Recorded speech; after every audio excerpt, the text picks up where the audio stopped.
que eu tenho a ver com isso e o que o Espiritismo e o conhecimento da realidade espiritual pode ampliar no meu conceito. O programa Encontro Fraterno de hoje vai falar sobre esse assunto. Continue assistindo.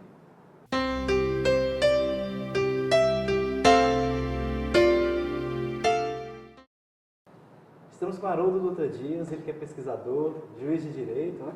E para falar sobre esse assunto política, o que eu tenho a ver com isso? Muito obrigado, Haroldo, por estar vindo aqui ao nosso programa. Nós que agradecemos o convite, né? É sempre um prazer vir a Goiânia. Esse assunto política, como eu falo, hoje em dia a gente enxerga muito uma descrença geral em relação ao assunto, né? Quando chega ano eleitoral, período em que os candidatos se propõem, aí, as pessoas logo já vão com desânimo, com tristeza. Você vê isso também, Paulo? Eu vejo isso, inclusive, Gabriel, como uma certa preocupação. Porque, na verdade, principalmente nós espíritas, que sabemos da imortalidade da alma, da evolução do espírito, nós aprendemos que a evolução é construída pelas nossas mãos. Somos nós que evoluímos através de atos, de práticas, de pensamentos, de comportamento. Um simples pensamento de diferença pode mudar. Lá na frente. O grande risco que eu vejo é quando nós assumimos uma posição comodista e entregamos simplesmente para as outras pessoas como se elas tivessem a responsabilidade de resolver todos os nossos problemas sociais. E essa é, na verdade, uma forma que a maioria das pessoas lida com política. Eu voto em alguém e ele que resolve os problemas do Brasil. Na verdade, nós devíamos pensar o seguinte: o que eu posso fazer pela minha rua? O que eu posso fazer pelo meu condomínio? O que eu posso fazer para a minha cidade? O conceito de cidadania. De cidadania. E a partir desse conceito de cidadania, quem eu vou eleger para me representar? Essa pessoa tem uma proposta clara, tem uma proposta séria. Então, quando a gente se insere nisso, assume essa responsabilidade pela construção de um mundo melhor, nós saímos de uma posição passiva e começamos a adotar uma posição ativa, sem devaneios, sem exageros, sem excessos. A diferença é um problema, mas o excesso de militância também é um problema. O excesso também eu acho que é um grande problema, porque você fica imaginando que o mundo será mudado pelo seu partido, pelo seu ponto de vista. E a história já provou que não.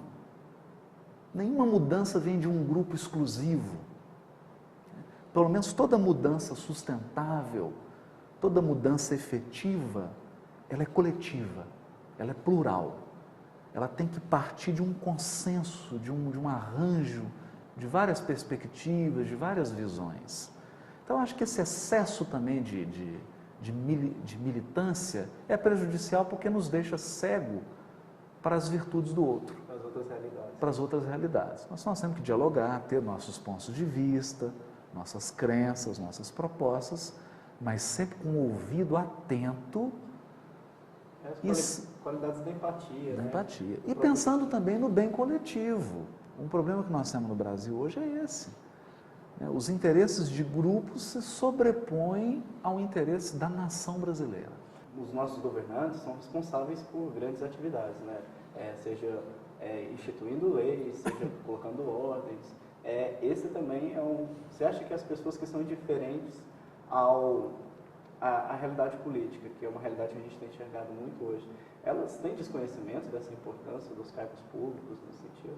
Eu acho que tem desconhecimento. E a pena para isso, a pena para a nossa indiferença é ter maus governantes.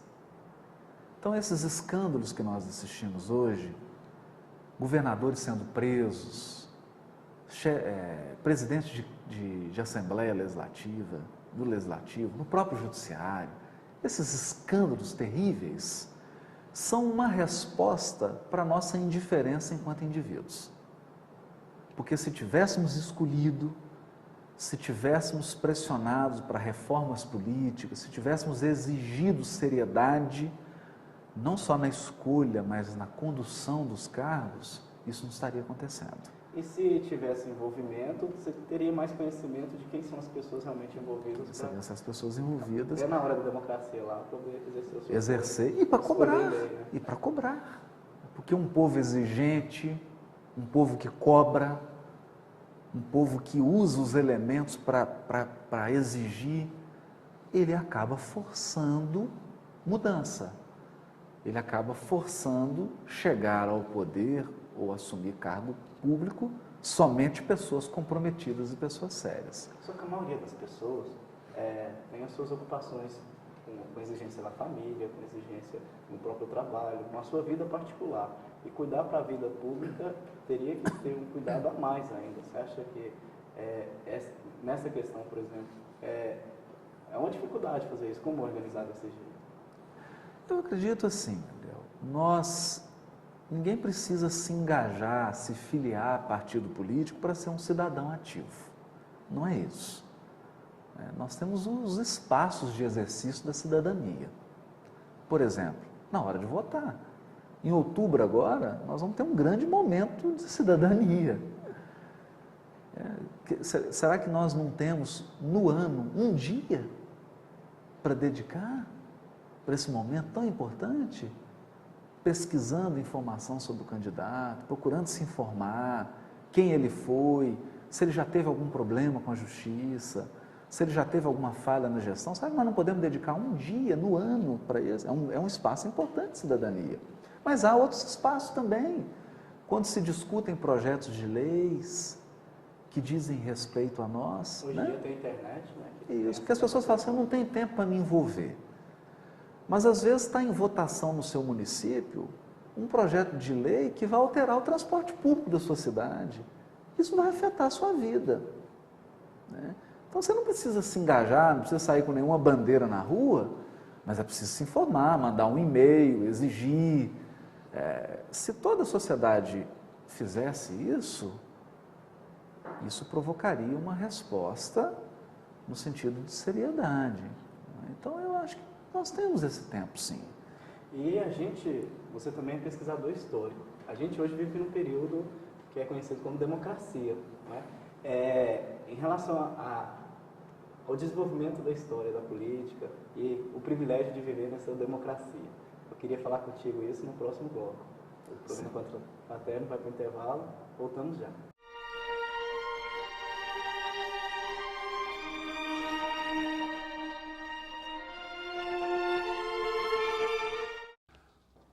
Olá.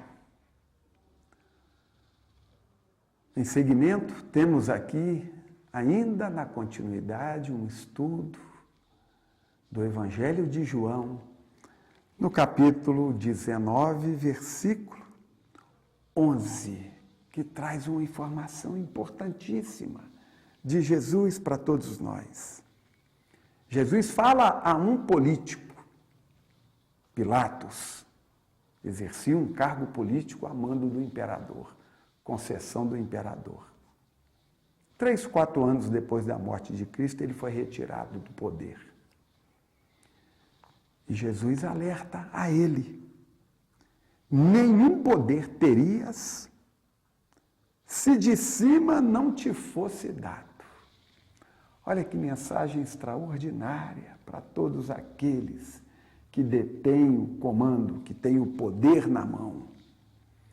Todo poder é temporal. Todo poder tem início, meio e fim. Seria interessante que nessa época, nesses tempos, os homens que detêm o poder de mando, de realizar leis, de comandar instituições, de comandar organizações, de comandar tribunais, países, pudessem ter todos na mente esta recomendação de Jesus. Nenhum poder terias se não te tivesse sido concedido do alto. É Deus que nos concede a parcela de poder para que possamos realizar dentro do nosso campo de atuação. O melhor que podemos fazer em prol do mundo, não em prol de nós mesmos, mas em prol da sociedade, do mundo. Que tenhamos todos nós, políticos, homens de mando, todos aqueles que detêm subordinados, todos aqueles que têm o poder de dizer sim ou não, tenhamos todos nós esta capacidade e esta consciência de saber que o poder vem do mais alto. E se nos é concedido, é para que façamos o melhor, realizando o reino de Deus na terra. O Evangelho responde.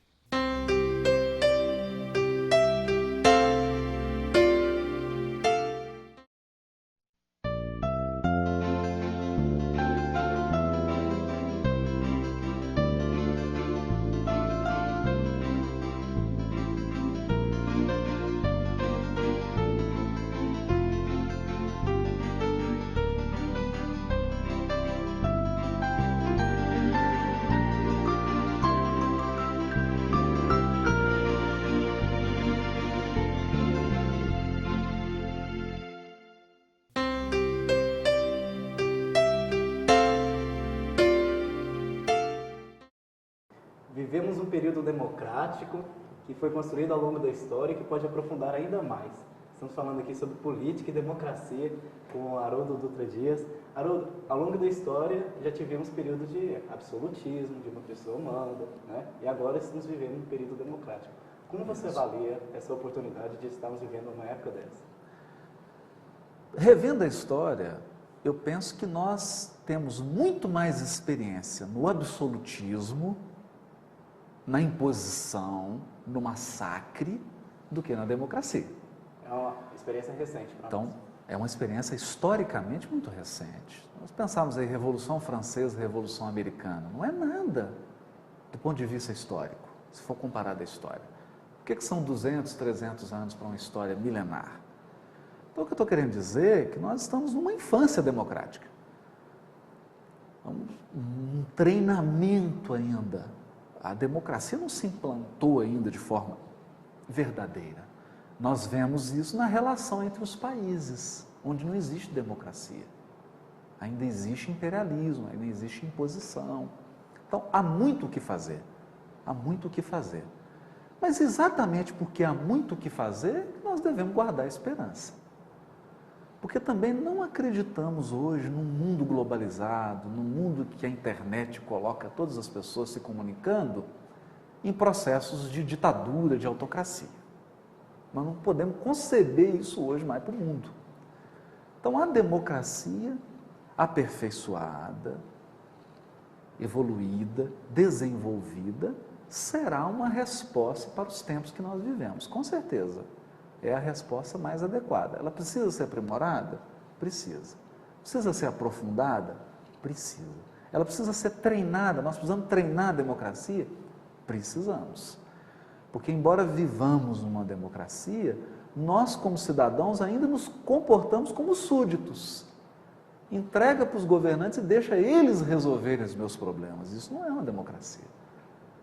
Democracia é quando todos assumem a responsabilidade pela sua vida, pela vida da sua comunidade, pela vida do seu país. O que é o conceito de democracia? Uma sociedade pode ser só o voto, para outra a participação, outro o engajamento. Exatamente. Então, eu acho que são elementos que vão ser somados, porque a democracia é mais do que tudo isso. A democracia é mais do que tudo isso. Basicamente, ela passa pela ideia de que não pode ser uma pessoa só, ou apenas um pequeno grupo, que dite as regras para toda a humanidade. Essa é a ideia da democracia. A ideia de que as soluções têm que ser construídas de forma plural, com a participação de todos. Construída. Isso é o ideal da democracia.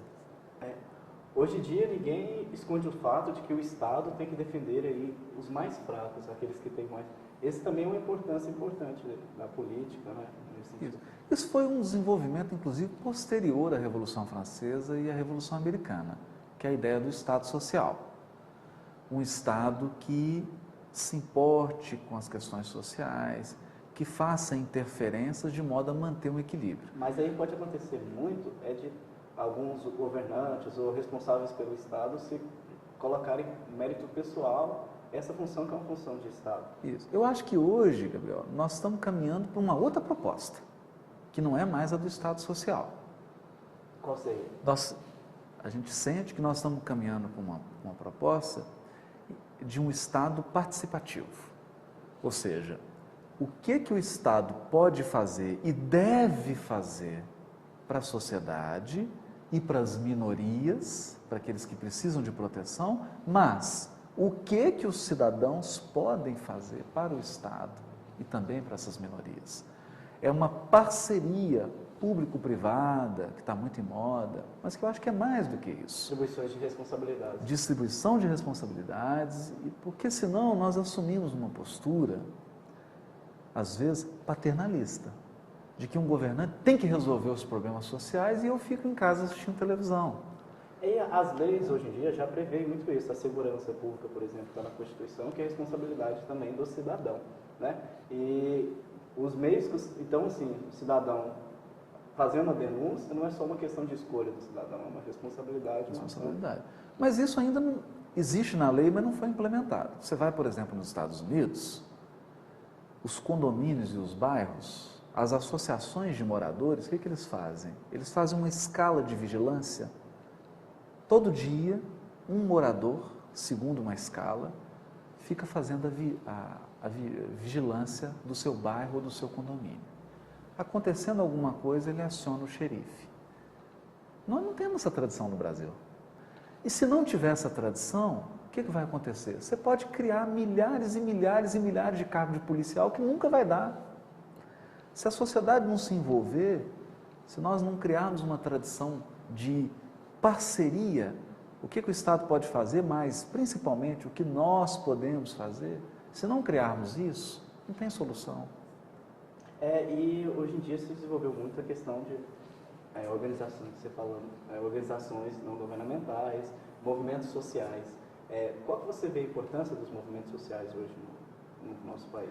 Eu acho muito importante. Eu só fico preocupado com uma coisa, porque tem muitos movimentos sociais que se colocam, ou que colocam certos ideais que nós não compartilhamos. Então, tem movimentos sociais que acreditam que a transformação vai ser feita pela violência. Nós não acreditamos nisso. Nós não acreditamos em nenhuma transformação positiva pela violência. Alguns acreditam que a transformação é pela anarquia, pelo completo desrespeito a leis, a instituições, a cargos. Nós também não acreditamos nisso. Então, nós acreditamos que sim, precisa de organizações, precisa de mobilização social, sim, mas com respeito, com dignidade, com ideias claras, com inteligência, com articulação política inteligente.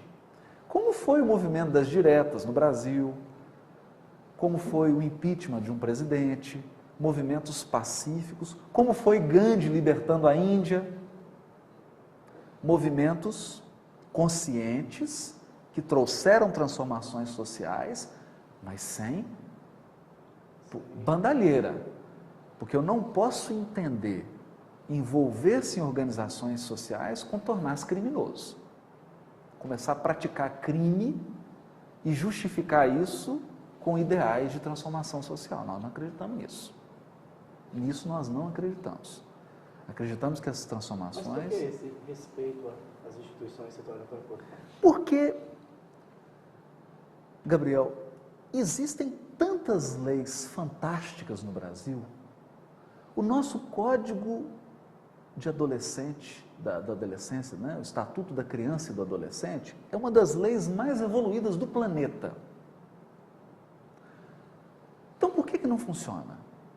Porque nós não cumprimos a lei. Quantas instituições existem no Brasil que não funcionam? Então, eu acho que o primeiro passo no Brasil seria fazer com que as leis e as instituições funcionem. Para que transformar antes de fazer funcionar? Você vai criar outra? Criar outra lei, se já existe uma excelente? Não, nós temos que fazer essa lei aplicada. Criar uma outra instituição para quê? Faz aquela que já existe funcionar. Então, eu acho que o problema do Brasil é fazer funcionar o que já existe. Se nós fizermos funcionar o que já existe, o Brasil vai dar um salto de séculos. Por isso que nós não acreditamos na bandalheira. Nós acreditamos em envolver nas instituições e fazer com que elas funcionem. Nós acreditamos em fazer com que as leis sejam aplicadas. Se o Estatuto da Criança e do Adolescente, por exemplo, prevê que em toda cidade tem um conselho tutelar. A maioria não tem. Então, vamos fazer isso acontecer.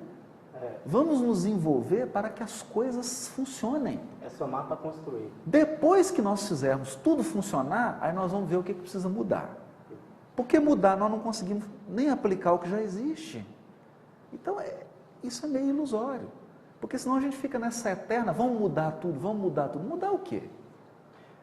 Haroldo, tem uma parte que Jesus fala que para Pilatos, que Pilatos só está lá porque Deus permitiu que ele esteja, né? Sim. E vamos ver detalhes dessa passagem agora no quadro O Evangelho Responde.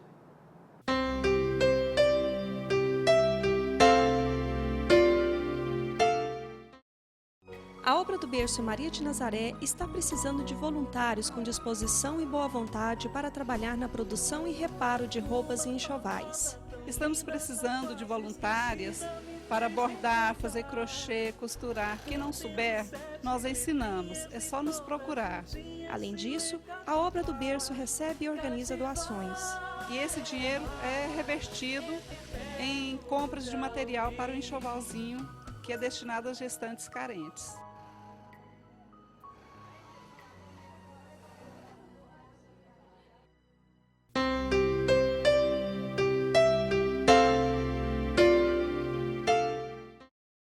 Política e espiritualidade. Haroldo Dutra Dias, como que a espiritualidade interfere nesses campos políticos e nessas ações humanas? Eu acho que não é assim. Eu acho que a espiritualidade interfere no ser humano. E toda transformação parte e deve partir do ser humano.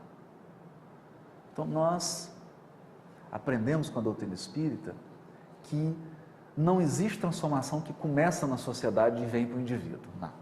Já Isso se não tentou funciona. isso, Já né? se tentou. 1914, com a Revolução. Não, eu diria que né? 1914 está sendo generoso. Eu acho que nós tivemos milênios de história da humanidade. Tentando dessa forma. Você começa por instituições. mudança de fora para dentro. De fora para dentro. Nós acreditamos que pessoas transformadas transformam suas comunidades e acabam transformando o mundo. Então nós acreditamos que a espiritualidade, a espiritualização do ser humano faz com que a pessoa passe a enxergar a vida de uma forma diferente. Ele passe a pensar, por exemplo, que o dinheiro não é o maior valor da vida, que existem coisas mais importantes que o dinheiro.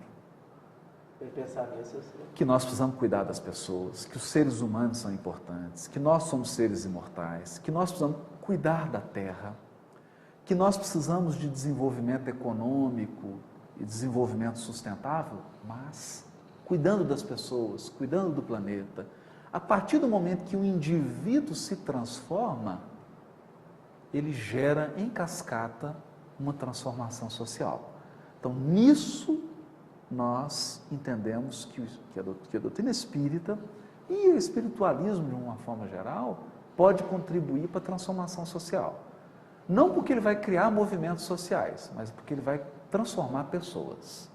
E pessoas transformadas transformam o mundo. Eu gosto de pensar assim, imagina um Gandhi em cada cidade do mundo.